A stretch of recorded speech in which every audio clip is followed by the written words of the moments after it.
This is He Knows the Sport, bringing you that heat and that fire. Terence Crawford is a fighter that doesn't understand his own value. Let me say it again. Terence Crawford is a fighter that does not understand his own value. He is a fighter that basically is put in situations where he does what Bob belittles Bud, what Bob orders Bud, right? Bob beguiles Bud, Bob betwixt Bud, Bob belittles Bud. You know what I'm saying? Bob bamboozles Bud.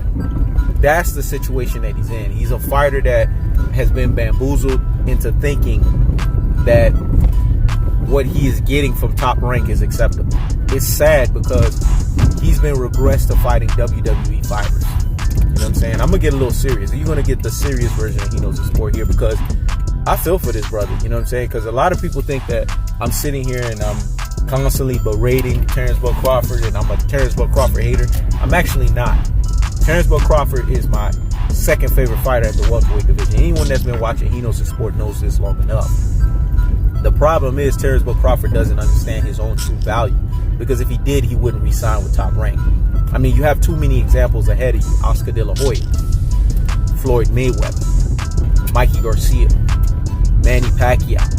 What do all of these guys have in common? They all were formerly with Top Rank. They either went and did their own promotions. They either went and left Top Rank for another reason and joined another promotion or another banner. Or they basically positioned themselves to where, you know what I'm saying, they're doing something completely different. But they're no longer with Top Rank. I wonder why. Because they all came to that same conclusion, that same epiphany that Top Rank doesn't get the job done. Top Rank doesn't make any sense. Top Rank is not where it's at. But folks are not thinking. Folks are not using what we call the true boxing eye test. And this goes for boxers as well too. Boxers and ex-boxers alike.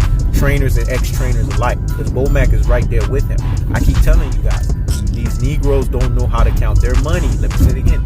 These Negroes don't know how to count their money, because if they knew how to count their monies, right, they would not sit here and let Bob continue to pimp them. Bob is an old car salesman, aka Shiesty motherfucker. See, they're sitting here always talking about Al Heyman, but what they don't understand is what is happening with these fighters that are under PBC. They are now starting their own promotional company. You know what that means? That means they are starting their own entrepreneurial ship. They're starting their own business. This is a guy that's teaching folks, as a savvy businessman that he is, how to be a businessman themselves. Say it again. This is a savvy businessman, a shrewd businessman, and Al Heyman that's teaching other brothers how to be businessmen themselves. And not only brothers, because Al Heyman has them all. He has Andy Ruiz Jr., he has Leo Santa Cruz, he has them all, man. And all of them are profiting under PBC. But yet people want to sit here and get mad at the PBC model, not understanding the PBC model is basically what we call a fighter model. Let me say it again. The PBC model is a fighter's model because it benefits the fighter.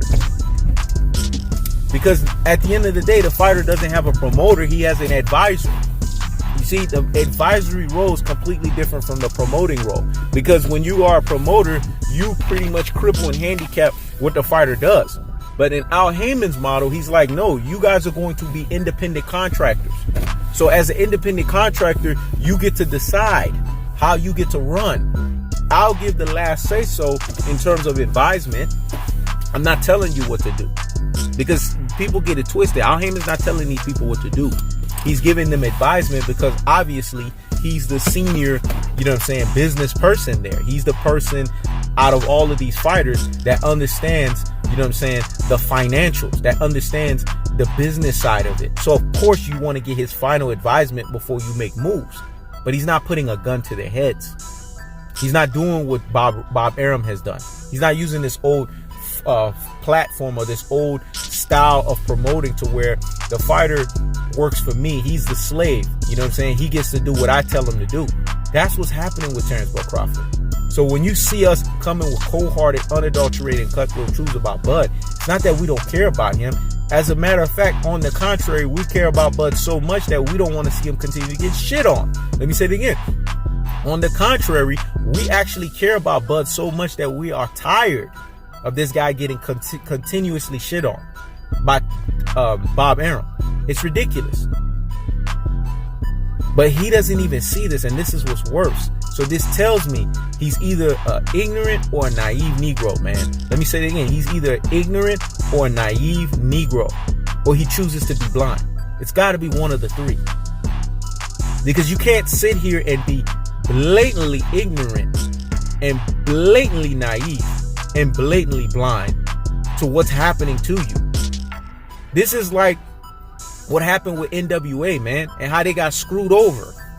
It's exactly the exact same example. Let me say it again. This is like NWA when they got screwed over, man. It's the exact same example. You know, it was the same thing. And Eazy-E, who is Terence Bud Crawford, is thinking that I'm in, right? But he got screwed. He had no money like that when it was all said and done. This is what's happening to Terence Bud Crawford.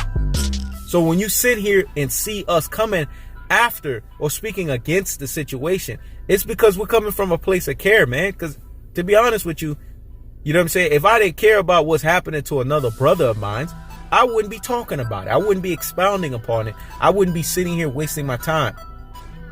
But when you sit here and enlighten you and you don't take it, that's on you, man. So if you choose to be blind, that's on you. You choose to continue to get used and abused by Bob Arum, that's on you. He can't help you out with that, man. It's really that simple, folks. So Terence Bud Crawford is blatantly accepting the fact that he's getting screwed two sideways out of his ass. He's getting screwed where the sun don't shine. Let me say it again. He's getting screwed where the sun doesn't shine, but he wants it. I've come to that conclusion already. He's accepted this. He's accepted his fate. He knows he only has 2 or 3 elite fights left in him, so he's going to ride it out with Top Rank, because that's all he knows. It's sad, but that's just the truth with a lot of, you know what I'm saying, Negroes in society. You know, they just accept what is mediocre. They accept mediocrity. You know what I'm saying? They accept what's in front of them instead of looking at the end game, the bigger picture.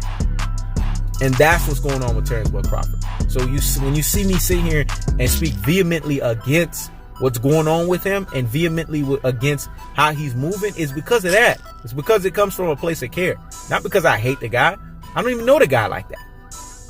But it's sad to see another brother getting done up. Matter of fact, done the fuck up. And he doesn't have eyes, him and Bomac, to see what the heck is going on. It's really that simple, folks. This is He Knows the Sport. Check it out.